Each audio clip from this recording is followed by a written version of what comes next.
Roubou o que não era seu. A frase veio como uma sentença definitiva, cuspida no meio da sala iluminada, diante de toda a família reunida. Eu que servira naquela casa por mais de 10 anos, segurava um pano de prato ainda molhado de sabão, quando a acusação caiu sobre mim como uma pedra que arrebenta o peito. O olhar da senhora, que tantas vezes me chamara de quase da família, estava cheio de ódio. O patrão, com o rosto vermelho, apontava para uma caixa de joias aberta sobre a mesa. Faltava um anel e o alvo era eu. Foi você, sempre sorrindo, sempre servindo, e por trás, uma ladra. Tentei falar, mas a voz não saiu. A garganta estava seca. A vergonha queimava como febre. Os filhos que cresceram vendo meu cuidado, agora me olhavam como se eu fosse um monstro. O mais novo cuspiu a palavra que ecoaria por anos ladrãozinho. Eu não chorei na frente deles. Juntei minhas coisas às pressas, enfiando o pouco que tinha numa sacola plástica. Eles não permitiram que eu voltasse ao quarto onde dormia, como se eu fosse contagiosa. Me expulsaram pela porta dos fundos, sem direito à defesa, sem chance de explicar. Na rua, a vizinhança já murmurava. A notícia correu mais rápido do que eu. As janelas se abriram, os cochichos surgiram e eu senti a cidade inteira se virar contra mim. Ninguém queria saber se eu era inocente. Bastava a acusação para me condenar. Naquela noite sozinha,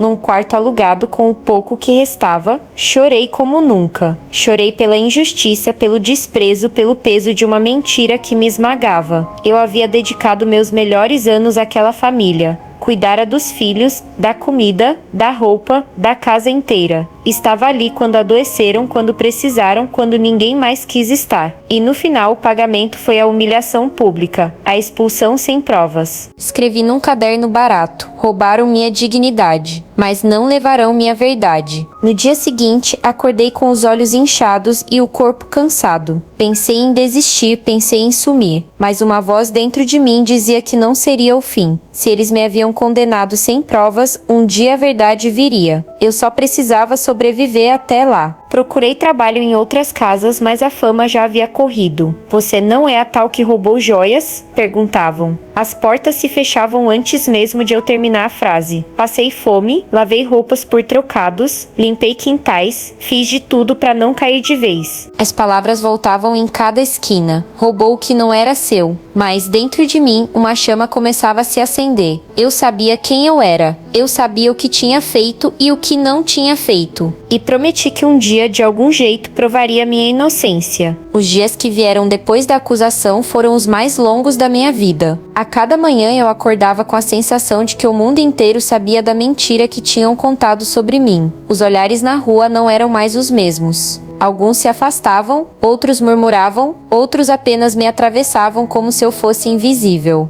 Mas invisível não era. Era marcada, carregando o rótulo de ladra. Com o tempo, percebi que não adiantava bater em portas conhecidas. A fama já tinha se espalhado como fogo em palha seca. Então aceitei o que aparecia. Lavei roupas em tanques emprestados, cozinhei para vizinhos em dias de festa, cuidei de idosos que já não conseguiam sair da cama. O dinheiro era pouco, mas me mantinha viva. À noite, sozinha no quarto alugado, o silêncio pesava mais do que a fome. Peguei o hábito de escrever no meu caderno cada humilhação que sofria, cada olhar atravessado, cada não recebido. Mas, junto disso, também escrevia um plano: estudar, aprender algo que ninguém pudesse tirar de mim. Se me acusaram de roubo, então eu teria que construir uma vida em que nem as maiores mentiras pudessem me derrubar. Comecei pequeno, lendo jornais velhos que encontrava descartados. Descobri cursos comunitários, aprendi a costurar, depois a cozinhar com mais técnica. Entendi que a minha saída estava naquilo que ninguém podia negar a minha capacidade. Houve dias em que pensei em desistir. Houve noites em que chorei abraçada a travesseiros emprestados, perguntando a Deus por que eu. Mas dentro dessa dor crescia também uma força que eu não sabia que tinha. Cada vez que alguém repetia a acusação, minha vontade de provar a inocência se tornava ainda maior. Os anos passaram. A vida me endureceu, mas não me quebrou. Abri um pequeno negócio de marmitas, usando o que aprendi na cozinha.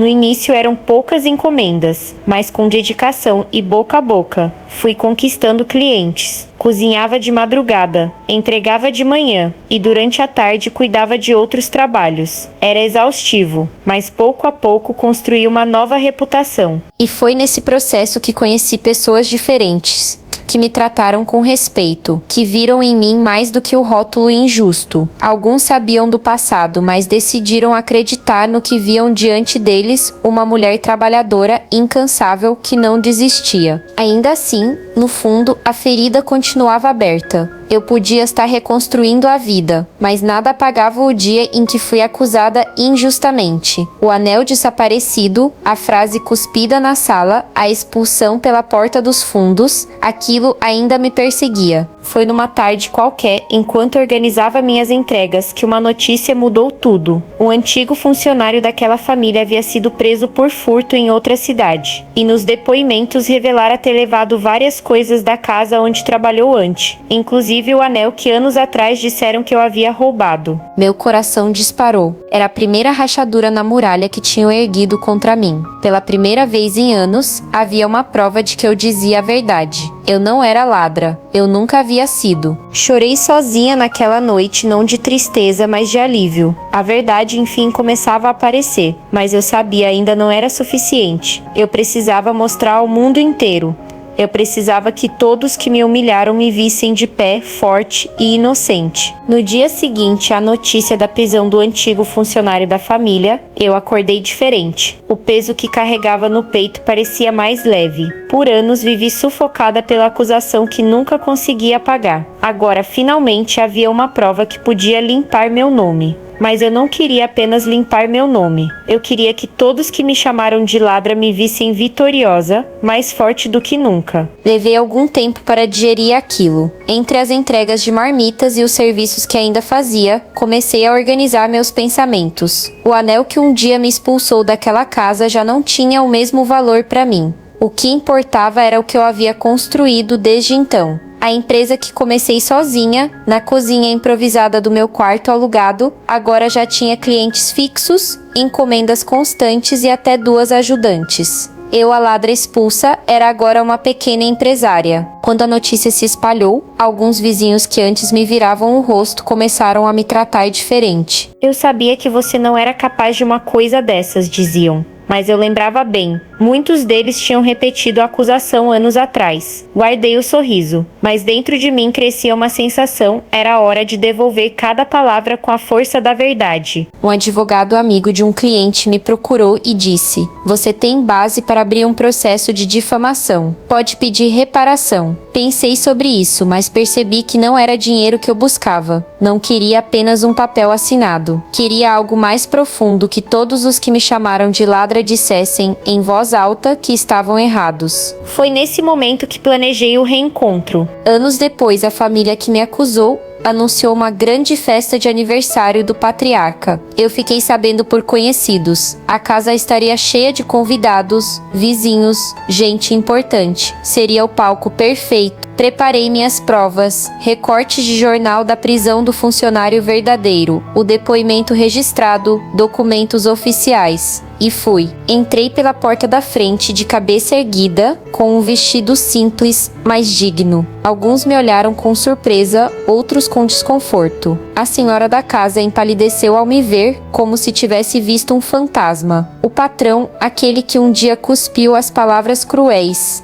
tentou manter a pose, mas a mão tremia segurando o copo. Esperei o silêncio da sala. Subi 2 degraus e falei: "Anos atrás me acusaram injustamente de roubar o que não era meu. Me expulsaram sem provas, me humilharam diante de todos. Hoje venho aqui mostrar a verdade." Levantei os documentos, mostrei os depoimentos, as provas da prisão, a confissão do verdadeiro culpado. O burburinho tomou conta. Olhares constrangidos cruzaram o ambiente. "Eu nunca precisei roubar." Continuei. "O que eu tenho hoje é fruto do meu trabalho, do mesmo trabalho que dediquei a esta casa por tantos anos. O que me tiraram foi a dignidade, mas eu a reconquistei. E agora, diante de todos, mostro que nunca roubei nada. Quem me roubou foi a mentira de vocês." O silêncio pesou. Alguns convidados começaram a aplaudir. Outros abaixaram a cabeça, sem coragem de encarar. O patrão, sem palavras, deixou o copo cair no chão. A senhora começou a chorar. Eu não chorei, eu apenas senti dentro de mim o peso sair. Não precisava mais provar nada. Eu já havia vencido. Depois do silêncio constrangedor que tomou conta daquela sala, eu respirei fundo e desci os 2 degraus. Minhas mãos tremiam, mas não de medo, tremiam de libertação. Eu tinha carregado aquela dor por anos. E diante de todos a mentira tinha caído por terra. Alguns convidados vieram até mim, pedindo desculpas, dizendo que lamentavam ter acreditado na história. Outros apenas me observavam em silêncio, sem coragem de falar nada.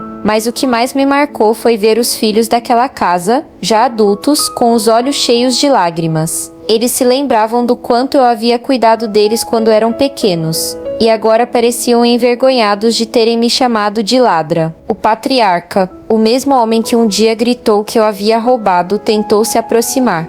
Sua voz saiu baixa, diferente, sem arrogância, que me expulsou pela porta dos fundos. Eu errei. Foi só isso que conseguiu dizer. Pela primeira vez vi arrependimento em seus olhos. Eu não respondi com rancor. Disse apenas: o erro não foi só contra mim, foi contra a verdade. Vocês roubaram anos da minha vida, mas não roubaram minha fé em mim mesma. E é por isso que hoje estou aqui de pé, mostrando que nunca precisei do que não era meu para vencer. Saí daquela casa pela porta da frente, de cabeça erguida. O mesmo lugar onde anos atrás fui enxotada como criminosa agora era palco da minha vitória. Do lado de fora o vento parecia mais leve, como se até o mundo comemorasse comigo. Nos dias que se seguiram, minha história correu pela cidade. Jornais noticiaram, vizinhos comentaram, clientes novos chegaram. A mulher que um dia foi expulsa sob gritos de ladra, agora era lembrada como exemplo de força e dignidade. Minha pequena empresa de marmitas cresceu ainda mais. Abri uma cozinha maior, contratei outras mulheres que, assim como eu, tinham enfrentado injustiças e precisavam de uma chance. Transformei minha dor em oportunidade para outros. Um repórter me perguntou, certa vez, se eu não guardava ódio daquela família. Respondi: não guardo ódio,